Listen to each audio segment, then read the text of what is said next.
oyo bomoko ya mboka. Toza na système ya digital momo. Bomoko ya mboka oyo. Bomoko ya mboka. Bomoko ya mboka. Bomoko ya mboka.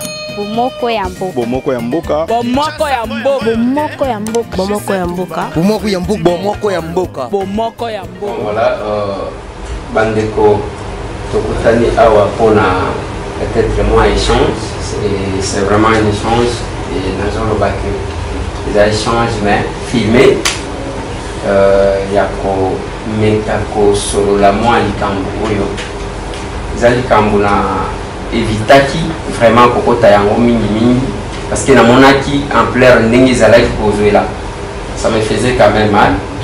Yango na lobaki que si ça ne dépendait que de moi, peut-être olingaki to gérer yango ndenge mosusu.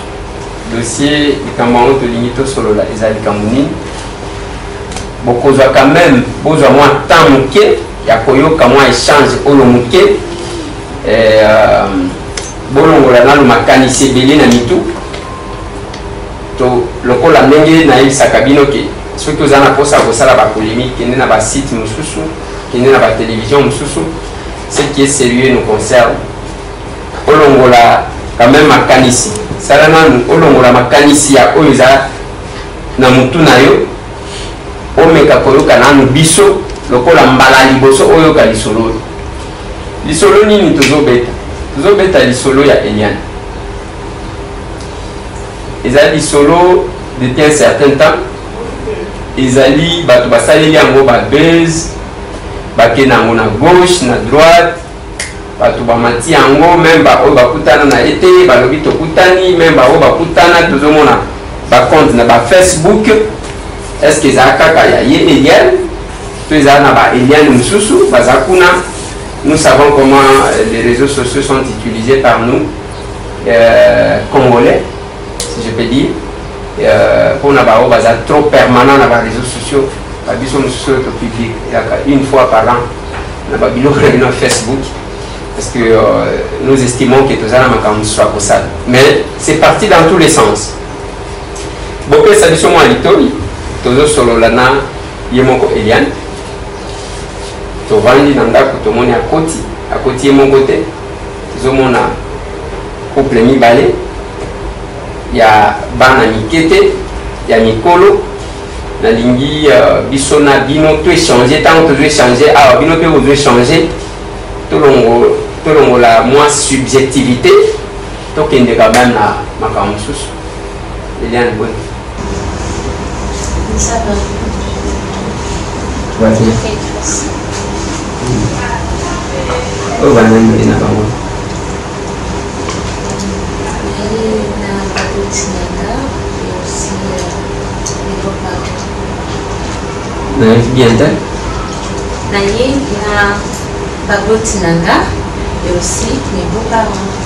Pas aux ana pakete ya nyoloba oza les oza kali si nazo ka lokola mungu zotima awa pe muto akobanga zaketi oyina baboti na yo Oui, avec mes beaux-parents. Na lingala beaux-parents ndeni bino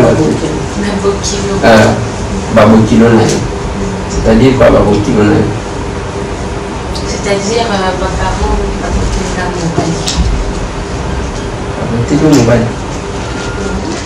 Mobali de quoi? Mobali là, je suis fiancée. Je suis une femme engagée. Je suis déjà fiancée. La preuve en est que je suis même accompagnée de mes beaux-parents qui sont là. Attends. Eliane, makambo nyonso oyo esali polémique na ba réseaux sociaux. Et nous lobby aux engagés parce que ils ont tous les sens des ok. Et nous lobby où il y a beaucoup parents aux fiancés, fiancés les l'autre à les cantines, tous les 26 février 2020. Fiancés le lobby. Non, ma fiancée n'a le douté et c'était depuis l'année passée que mes beaux-parents sont venus à la maison avec une demande, une lettre de demande en mariage. Et c'est l'année passée que mon père a répondu avec la facture. Et normalement, en ce moment, je devais même être déjà mariée. C'était prévu que je sois mariée le samedi passé. C'est samedi qui vient d'être passé. Et malheureusement, on a rencontré cette faille, ce problème. Et voilà. Mais heureusement, ils sont là avec moi. Ils m'accompagnent et ils ne m'ont pas laissé. Donc, ceux qui n'avaient pas madame, aux a fiancés depuis l'année passée. Ceux qui m'ont il y a des réseaux sociaux du Maka. Mais les semaines passées, au Balaki déjà, c'est ça. Oui. Et les lots, Baboti, Yamobal Nayo, ne Batiki Yote, aux Anabam. Exactement. Nous en avons même mobile n'a pas d'aide. Attends, mobile Nayo, il y a mon pazal. Azaka na ça. Non, avant la carotée. Mais baillé, parce que c'était prévu, tout banana, samedi, civilement, tout officiellement. Malgré ce qui s'est passé, ils ont quand même respecté leur parole. Ils sont là. Et ils ne m'ont pas abandonné. Même le conseil aussi est venu ici uniquement pour moi.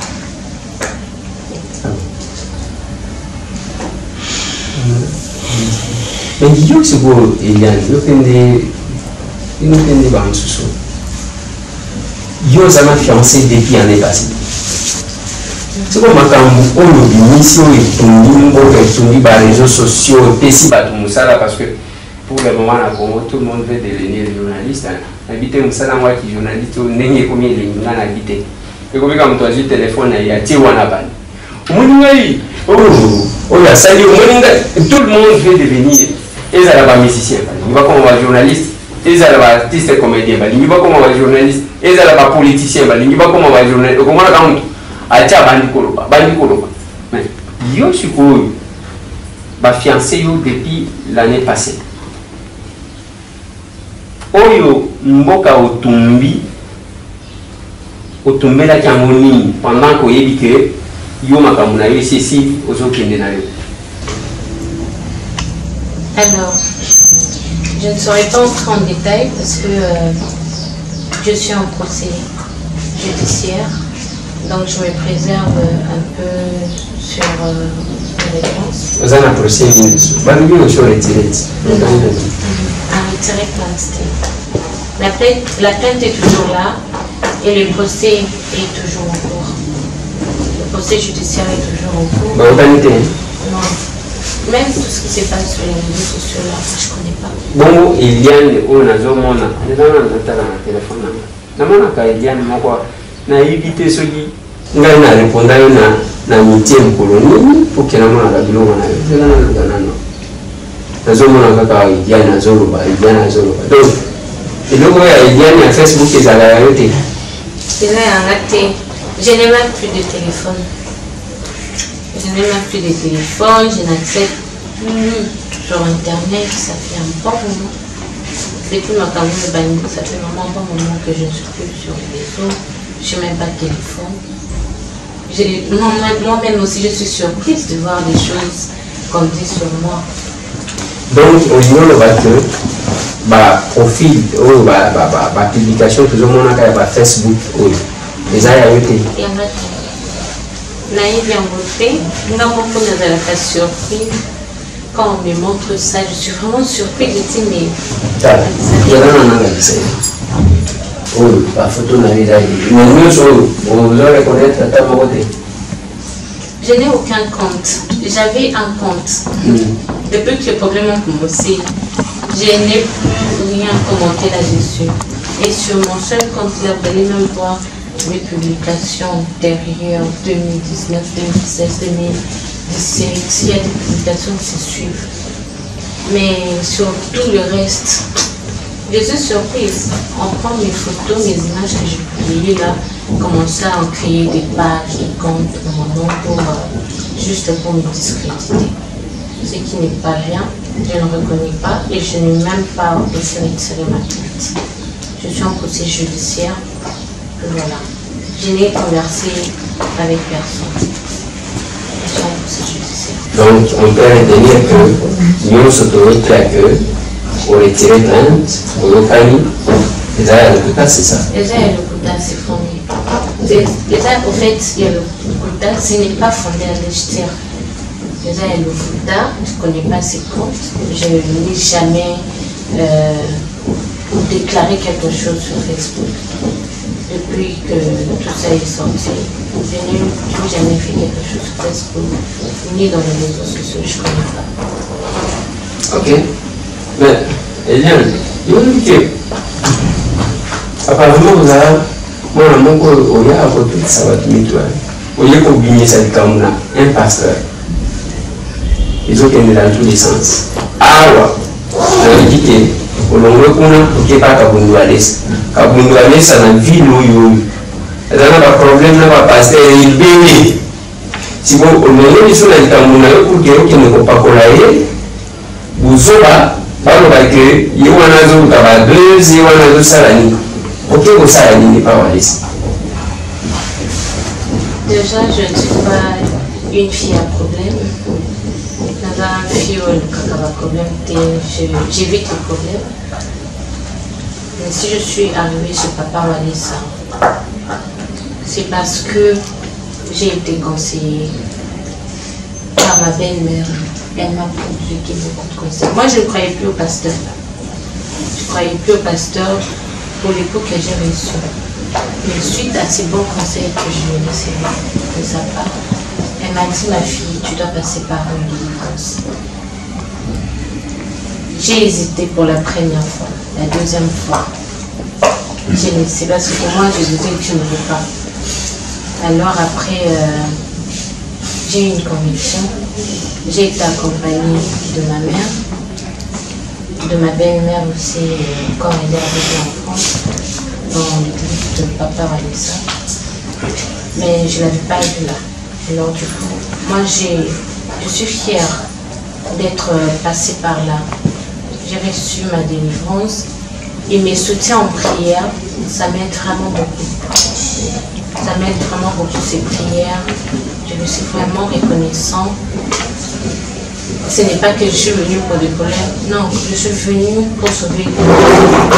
Je suis venue pour être délivrée. Je suis venue pour ça. Chez Papa Walisa. Donc, c'est qui n'a parce que là, on a dit comment il y a pas pasteur, il n'y a pas politicien. Il dit quand même manqué parce que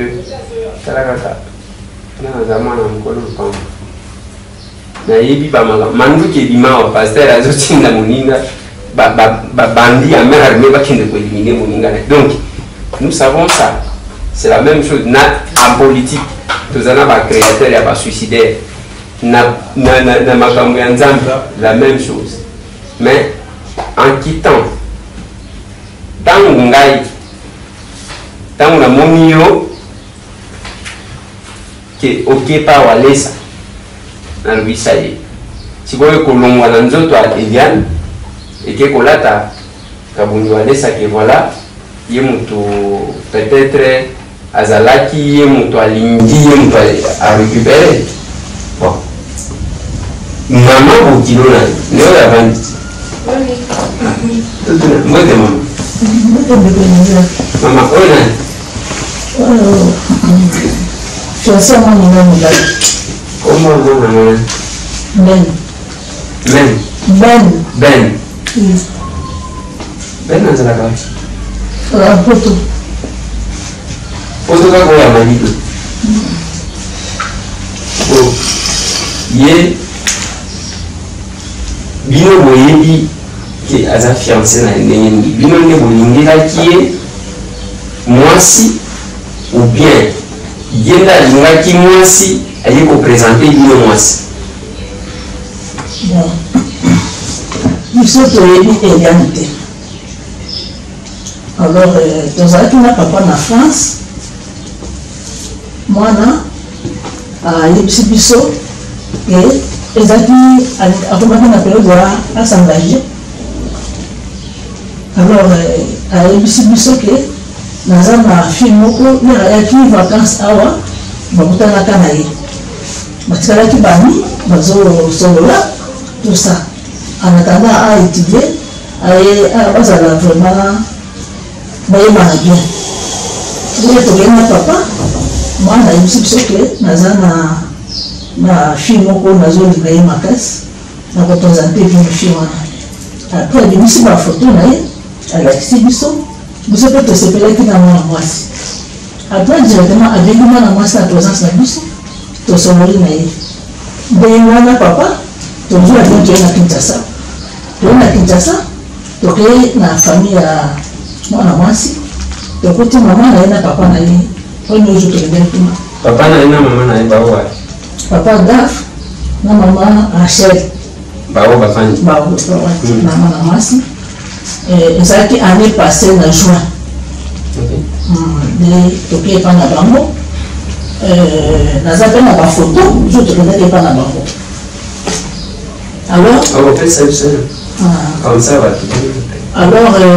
tokei epa bamwasi tosololi na bango après tokei ya na voyage naye kozala na 2 semaines ozala nazongaki nde papa asengaki biso alobi tokosolola makambo na monoko te tosala lettre la demande de fiançailles nde papa asali lettre naye na lettre naye kopesa babote ya mwasi barecevoir ngai na bandeko nanga baleki na nga na famille na ye tolena fufu ale bango mpe baye kozwa kopesa nga excusez maman avant continuer oza moluba naza moluba namozobetaka masolo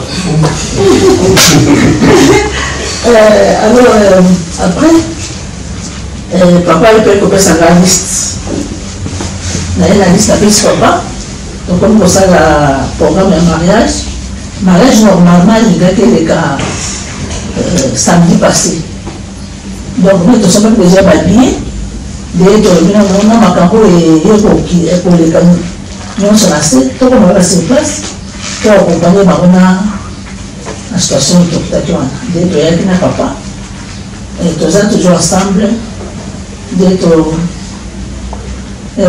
na banda koyebisa mwana depuis kala to ngaye nazosambela epa ya paster walesa aza papa na nga molimo nde kosika nasambelaka alors dès le début na fiancé na bango na banda koyebisa ete nazolinga bisa mona nazosambela lope okende mpona basambela mpona yo puisque biso tozala famille chrétienne mbala na biso bazala bachrétien engagé tolobeli mpe mwasi oyo mwana na biso akobala azala mpe alors première fois nasalaki yango sans succès deuxième fois naye consiste te makambo ebimi apesinga réponse alo mama nazali susu na confiance na bapaster te alors ngai napesaki réponse alobi bapaster mosi bazala ndenge moko te alors que départ wadesi lea naye kokoma le même jour ezali na papa fiancé na ye ayebisaka kekende otala Eliane nde nazwi transport naketi epa Eliane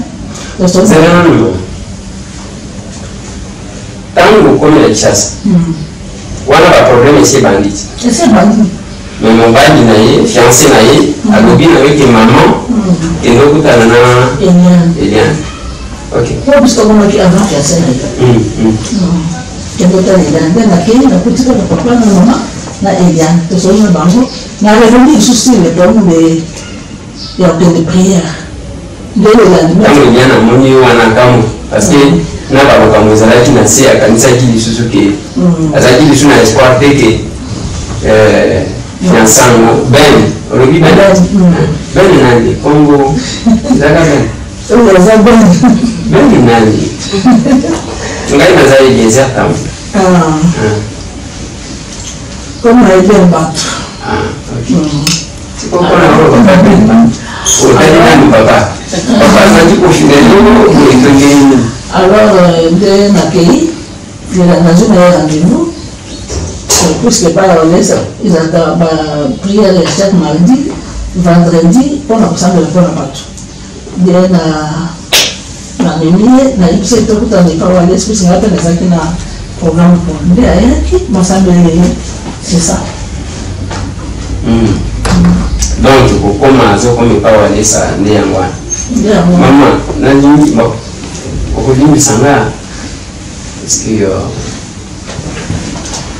nazomona age na yo ce n'est pas boule moko kaka nani walesa lokola aza papa na yo mobima asali alobi mo anga na récupéré eloko wana yo obima lokola oza na mwana moko baumeli eza bule ya paster walesa tu nakokolakisa yo bafoto naza nango eza ya na okotala date ya bafoto tutu ezaki ekala bamwasi omonaalela baselfie awa oui oyo nazomona le 1er août 2019 na 22h25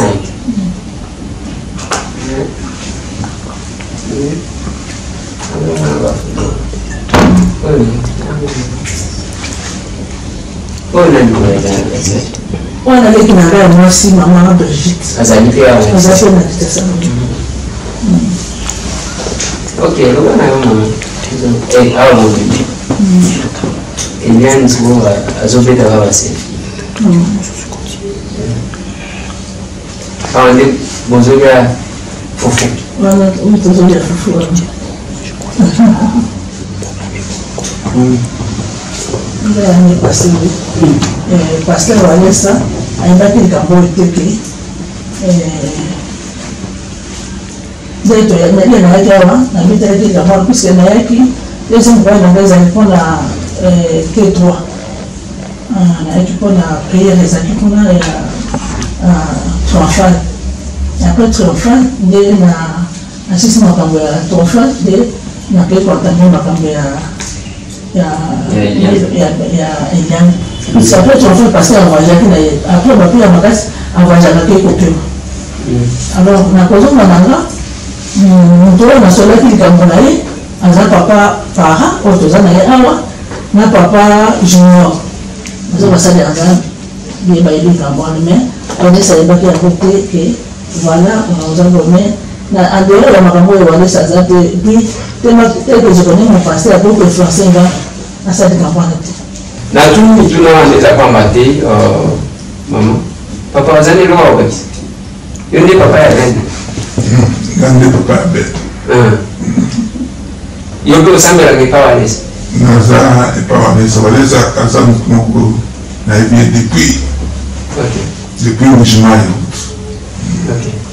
nande toye awa pe toye konima kosambela epa na ye donc aza papa na biso ya molimo tosepelaka na mosala na ye asalaka justement ke nzambe azosala kati na ye yango kutu nde mama otofa tobisaki mwana na biso Eliane te na makambo nyonso eleki yevo azalaka akende epa na ye mpona kosambela kozwa délivrance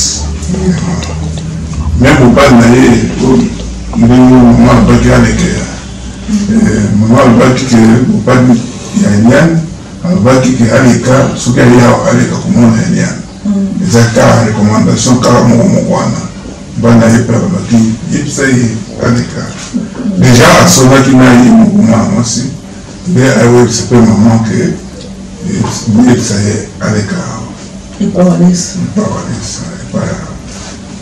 papa walesa mpona délivrance na ye ndenge kaka alobi ye moko aza kodute donc confiance epa na ye ndenge alobi awa ba sous confiance na basala ya nzambe te mais toyebisi ke non basala ya nzambe akeseni kende kaka epa moto biso toza na ye toyebi ndenge asalaka nzambe na ye tosa kende na assistance wana nde ye mpe aye kondima aye biso toza na confiance mingi na mosala oyo asali. D'abord nous devons remercier aussi la fille pour avoir accepté parce que quand on peut beaucoup awana zoja boy pe abumi sina libala o problem za oboy okay allez kwenda eboza nima tout le monde me sait ça bien to CP et puis to ressources sous merci pas pour Vanessa. Na on dit que ça Eliane, c'est quoi ton colo qui en face à Eliane délivré? Vous êtes en face d'Eliane délivré.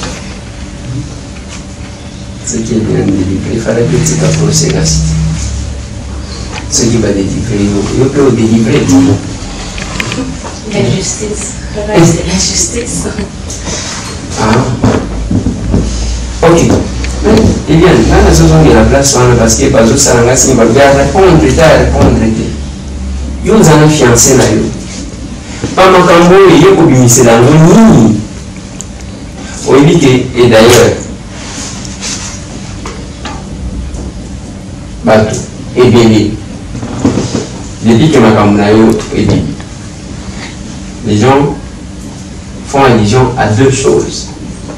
Il y a Liboso, les accueils aux autres candidats pour aucun des potes. Mais je suis surpris que fiancé n'a eu un opé avant la canapote. Donc, aux acquis, déjà dans Nzela ya poto, il y a sûr, il y a des gens qui vont balani, au Kamati Nzela au Kéiti. Deuxième élément, c'est que. Non, non, il y a pas. Des bazooka, là, basomba ceux qui riment la bombe, ceux qui nient. Mais il y a dit que aux gens à mobile yango azaka na poto esika oyo bato balinga même koteka bandaku na bango mpona akende poto atikata bakuti na ye libanda makambo oyo obimiseli yango nini? Ok. En tout cas, je ne sais pas comment commenter là-dessus. Si aujourd'hui tout ça est arrivé, c'est parce que déjà on ne voulait pas que je puisse me marier. Il y avait des gens qui étaient contre ça. Même les concernés étaient contre ça. Ils ne voulaient pas que je puisse me marier. La question c'était même, est-ce qu'il est plus beau que moi? Est-ce qu'il saura bien s'occuper des gens comme moi je le fais?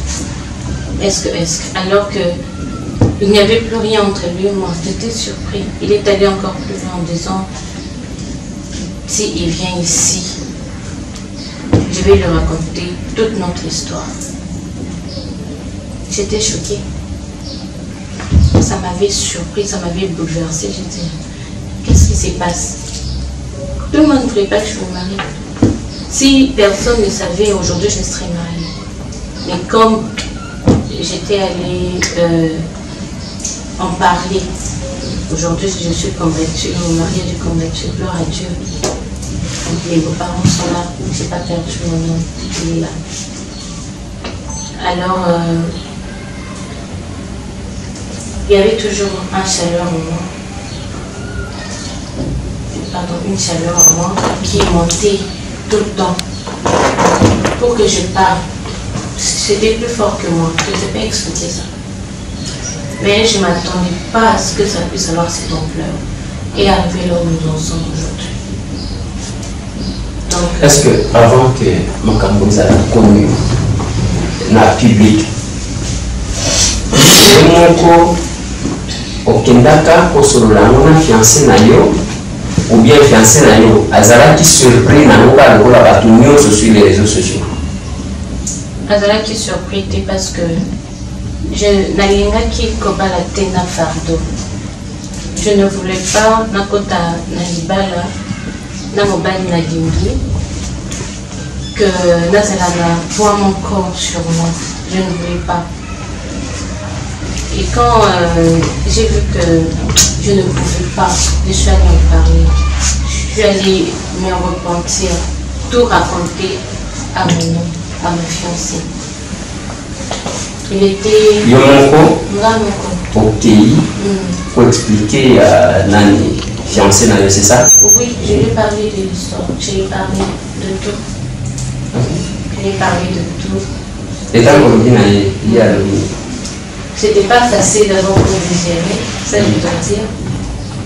Mais il m'a dit, on va traiter ça calmement. garde ton calme, n'en parle à personne. N'en parle à personne, garde ton calme et tout. Mais j'avais toujours quelque chose. Le temps passé, mais moi je ne supportais pas. C'était plus fort que moi. Plus fort que moi. Je suis encore allée lui dire, chérie, je n'arrive pas à garder ça pour moi. Je te dis, s'il te plaît, calme-toi. Au moins, il m'a interdit. Mais je ne pouvais pas garder ça pour moi. Je n'arrivais pas, c'était plus fort que moi. Je ne savais pas comment expliquer ça. Cette chaleur-là, ça venait d'où? Je ne comprenais pas. Et du coup, quand je me suis exprimée sur Internet, c'était par les questions des internautes. Je ne savais pas qu'après, ça pourrait prendre cette ampleur. Et là où nous sommes aujourd'hui. Donc, ceux qui nous sont malades, on peut retenir que tout est parti de votre sincérité vis-à-vis de votre fiancé. Parce que, vous dites, c'est ça quand même compliqué. Donc, ça, nani fiancé nayo, passé nayo, c'est ça. D'abord, en allant annoncer la nouvelle aux concernés avec qui nous avons un problème actuellement, ils n'avaient pas accepté ça. Ils ne voulaient pas. Ah oui, Ma question, est-ce qu'il est plus beau que moi? Oh. Est-ce qu'il est plus beau que moi? Est-ce qu'il saura s'occuper de toi plus que moi? Je n'avais même pas parlé ça à ma belle-mère. J'ai tout dit à mon homme. Il y a des questions qui me posent. J'étais surpris. Et puis comme déjà on savait que l'on pouvait me marier, ça a commencé les combats. Moi je ne voulais pas rentrer dans mon mariage avec un homme. Je voulais me décharger, je voulais me libérer, je voulais être libre et souple pour que j'avance très bien avec mon mari. Je peux l'appeler mon mari, mon fiancé et tout. Alors, voilà, j'ai été sincère, j'ai parlé avec mon chéri, il m'a interdit, mais la chaleur que j'avais en moi, je ne pouvais plus m'en retenir. Il fallait que je m'exprime, il fallait que je parle, ça me poussait. Je ne dormais plus, dérangement à l'intérieur de moi. Je suis encore allée lui dire, chérie, en tout cas, je ne sais pas, je dois parler. Et il a dit, j'ai dit, je dois parler. C'est là que je fais. Mais je ne savais pas que ça allait prendre cette ampleur et arriver jusqu'à nous ensemble.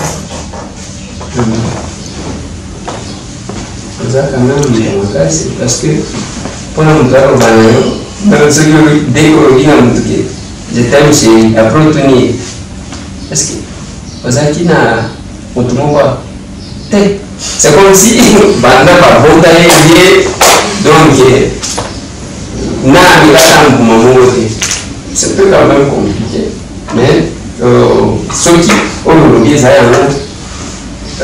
moi je trouve que vous avez fait un peu exceptionnel.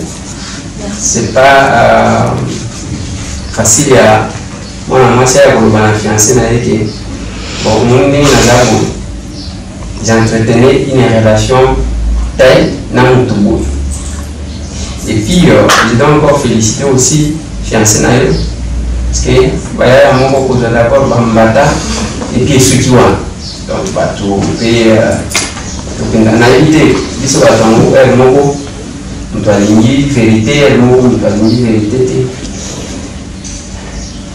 ça non non pas là et puis nous on va au mobile exactement.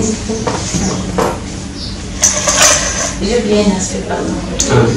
À papa aussi, que j'avais relaté une partie de cette histoire. À quel papa? Vous avez un papa mi bala? Mon beau-père, papa Franck. Oh, des beaux-pères, ou des mauvais pères. Oh, des beaux-pères. Des mauvais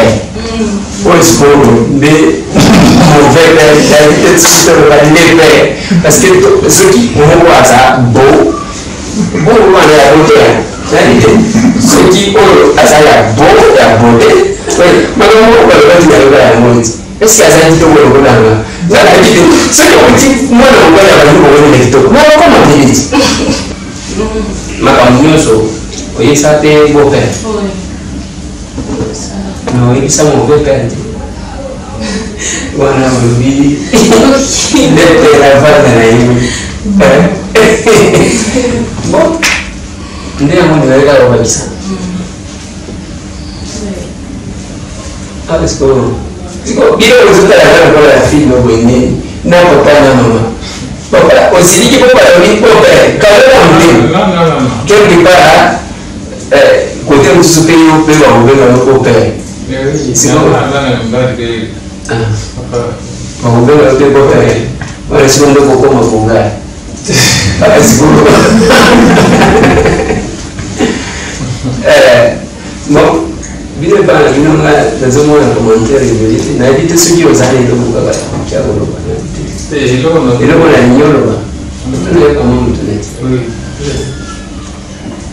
mama na papa balobiyaki suite ya maloba ya mwana na bango bakota na bino na famille pourtant ye namoni ete namoni papa te po kozala mpe bokendaki mandela kaka na eliani boye oyebisa biso ke ezali kamangano nga tozolea papa nde ozalaki na ndako papa s'excuse atimi bamoki akoti na chambre tolia bien toyo basoni te seke boyokana na sonia donc nga ozala fo bokila sonia ni alitoyanedi soki yolikondame te nga na dami nanga naniwana oyo balobi histoire monte oui bien exactement c'est ça moto amonaki aye kosenga loboko mwana na ngai eza famille bantu papa na mama ndenge balobi wana bautaki poto sur insistance ya mwana na bango ayebisaki bango baya kokutana na famille ya papa ya Eliane po baya kosenga loboko ya mwana donc baye pour la première fois bazongi voyage na bango mama aye voyage pour la deuxième fois tozolaki na papa na telefone ntango bazongi nana yebisi mpona ndima ifo okoma lettre ezalaka na telefone te ezalaka officiellement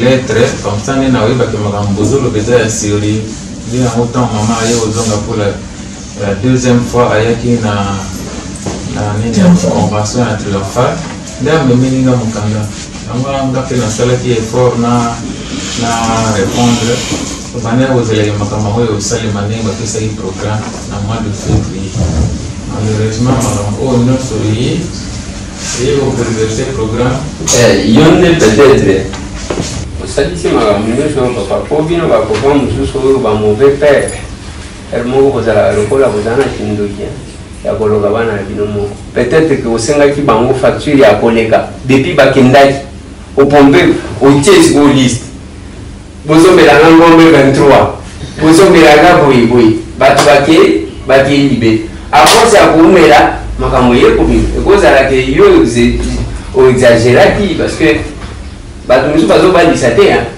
bato mosusu nde bakomi koteka bana te biso tokoki koteka mwana te programme ndenge esalemaki ndenge ozoloba belle famille bazwaki nini lettre na bango ezalaki exagéré te epuis ata soki ezalaki exagéré ezalaki te ke biso tolobi kaka ndenge wana moyen ezali tokei kaka kodiscute po to harmoniser parce que souhait na biso ezali ke tokolisi mwana donc au final il faut atika biso un jour mais kamulai wana latisakaote elekisi nde mulai ye wana nazolela yango wana tosalaki tobandaki vraiment kozela une événement oyo kaka po ya baproblème oyo ndenge mwana azoloba wana il y avait quelque chose de très fort en elle oyo akobaki kosupporte te abandaki ye abombelinga makambo nyonso apesi confiance mingi na Une belle famille. Très bien.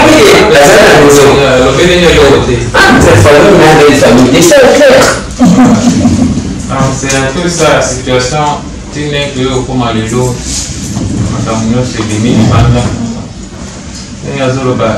C'est été inspiré dans Saint-Esprit pour avoir un bon moment qui a à mettre l'ibala en danger, mais avec l'objectif moko pour avoir que ça va finir sur bazana à Katsamoli. C'est un peu ça.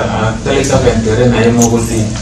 Parce que là on est les là qui comment on peut supporter même si on a que pour l'année au binisi magambo libano il dit que libala non c'est dans quelques jours. Bon. C'est ça nzela nzambe aponaki po makambo oyo eyebana. Sikoyo yo wana akepa akomi moto ayepa walisa bino sikoyo baboti bolimi akende kaka parce que belle famille na ye etindiki ye ou bien parce que bozomona ke eza te ya solo to lobilobi tokoyoka lisusu bamakambo mosusu apo Et ça qu'on a une conviction personnelle. Tout le monde est en manière où les gens ont mis à catholique. Moi, je catholique. Quand on la maturité, avec non, c'est la conviction personnelle.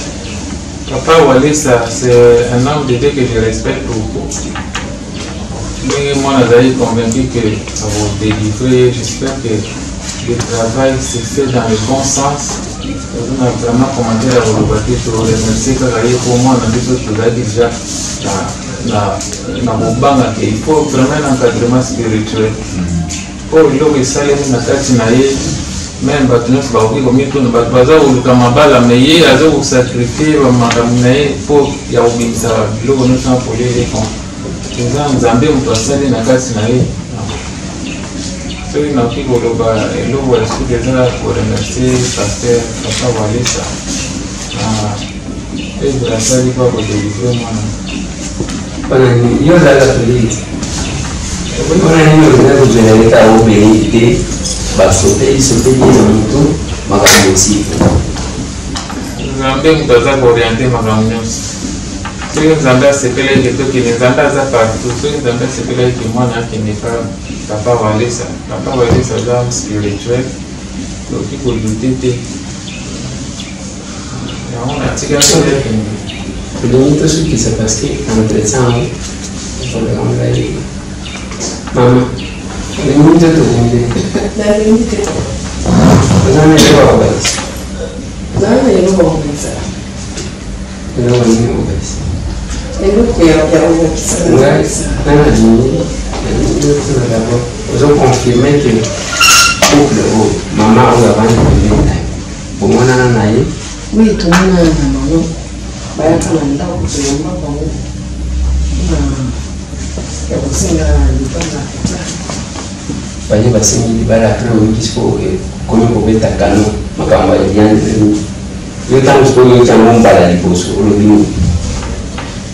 Malimuso elo yaye makambo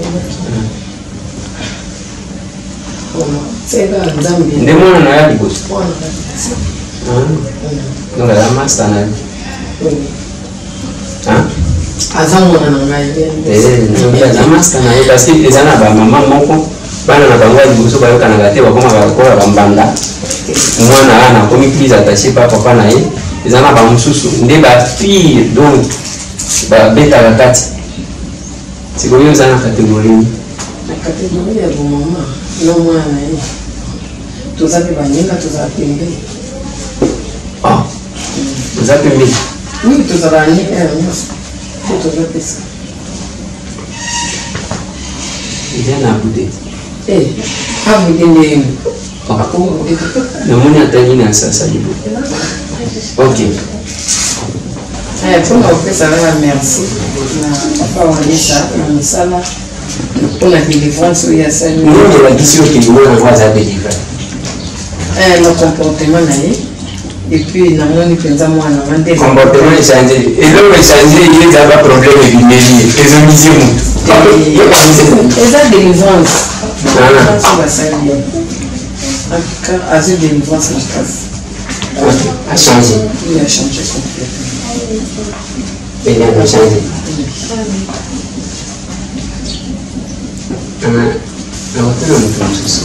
Papa, Eliane a changé.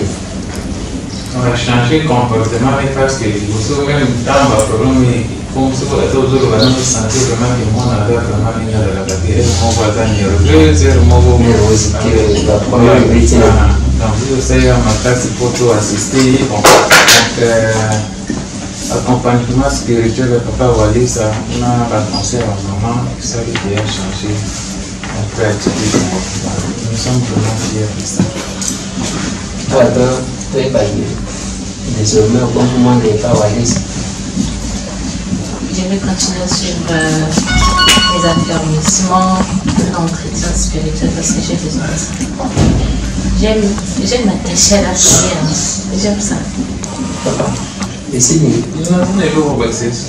C'est pas une carrière moi qui n'a délivrance parce que nous sommes là commentaire on a créé parfois quand on a combat il faut bâtir la place il y a baboti so vous en moi nous vraiment vous en vraiment na bolingo moi na au qui ça la bilo papa mapamba na ba commentaire à pamba au créer nini so qui makambo ezalaki na ndenge ya nini te ya kosa kosala te okazi kosala pe aventure te po bato mwana bakola tozoluka mbongo te totindi mwana akende kosala nini te ke esala kofa koluka mbongo donc eza eloko moko esalemi na nzoto na ye yango netindi yabimisa eza nango cope te ndenge bato bazokanisaka eza cope c'est une réalité bato mingi bayebi na bango ke eza vérité mais tokoloba nini justice esalama ebele tanto nakofika yo moko tanso mosusu fiancé tanto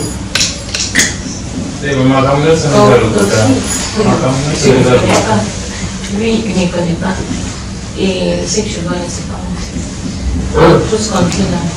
Il y a une personne qui peut ressembler à l'autre, mais c'est pas moi. Ça me surprend de voir tout ça. C'est grave. On va nous le dire. C'est vraiment grave. Parce que moi, je pense que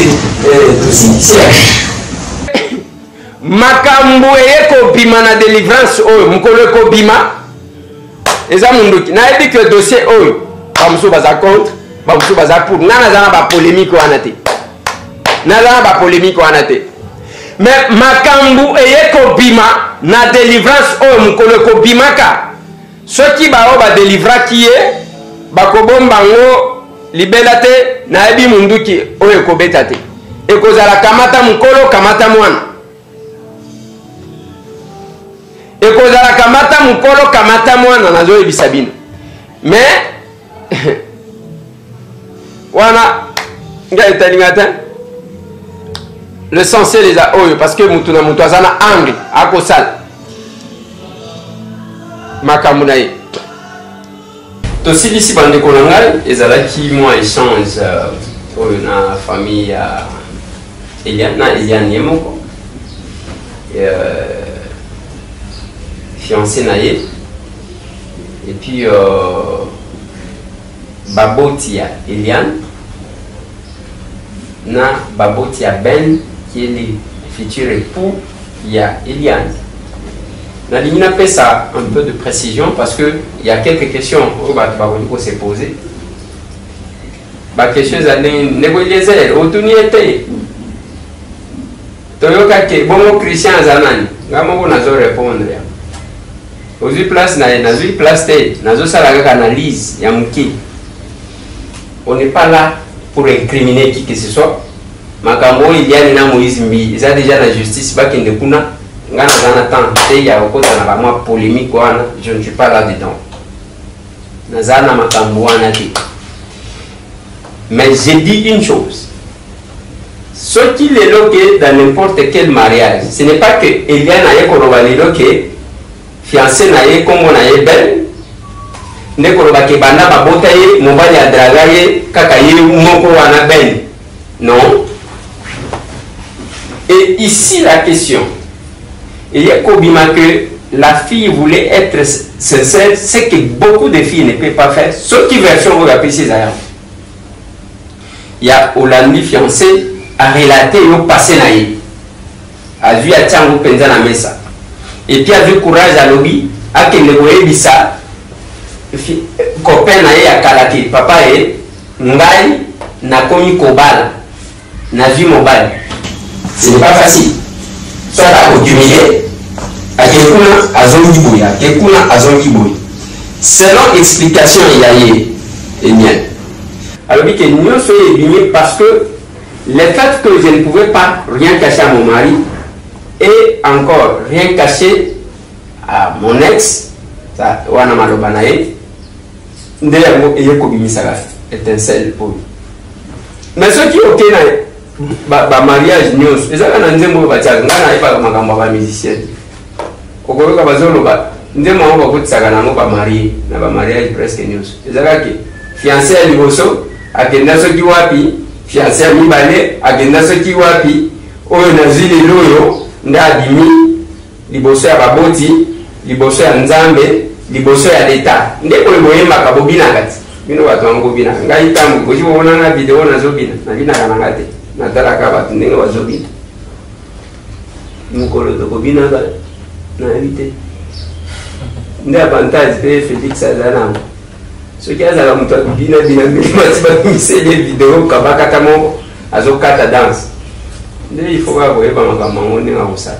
Alors il y a biloko wana batu balobaka mais basala. Moi ce que j'ai condamné nalobaki yango avant. Si j'ai rencontré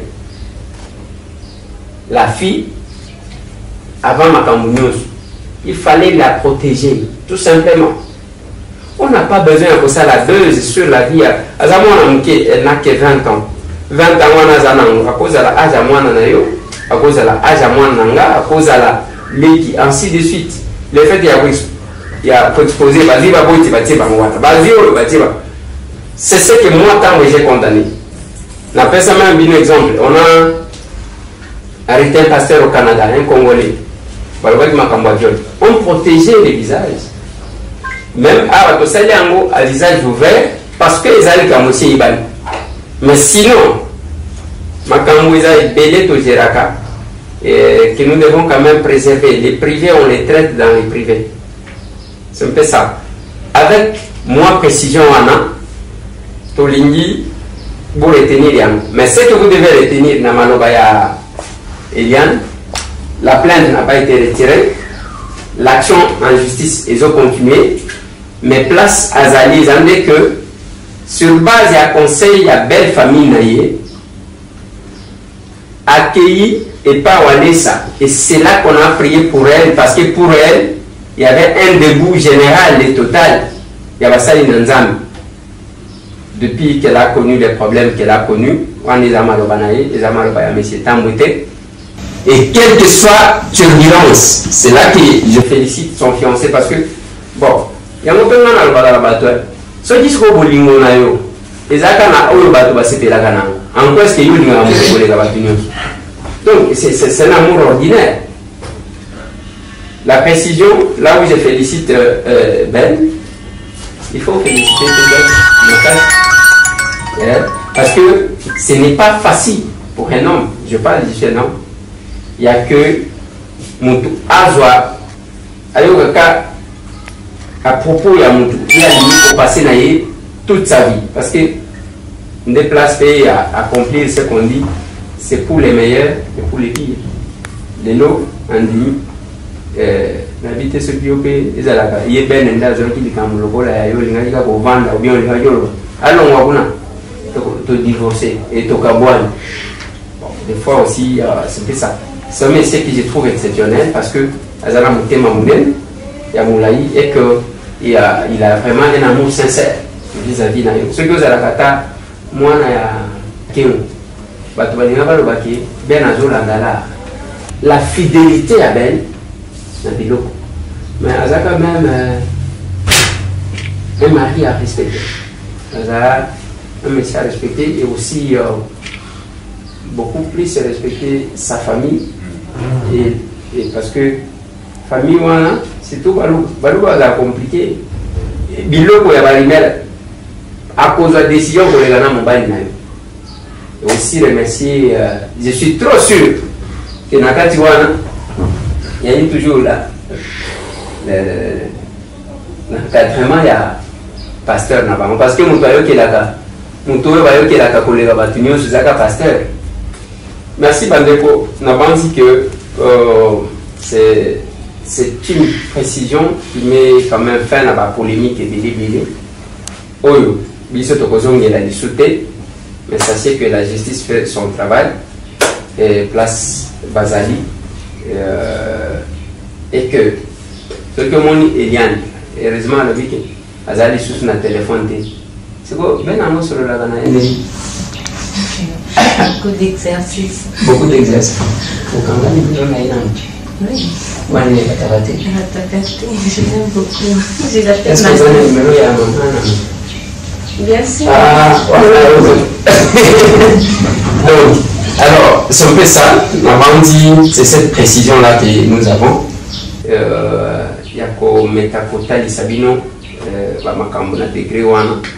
C'est pour vous dire que il y a des gens qui estimaient que Eliane a une pétasse sur laquelle tout le monde qui a envie peut venir marcher.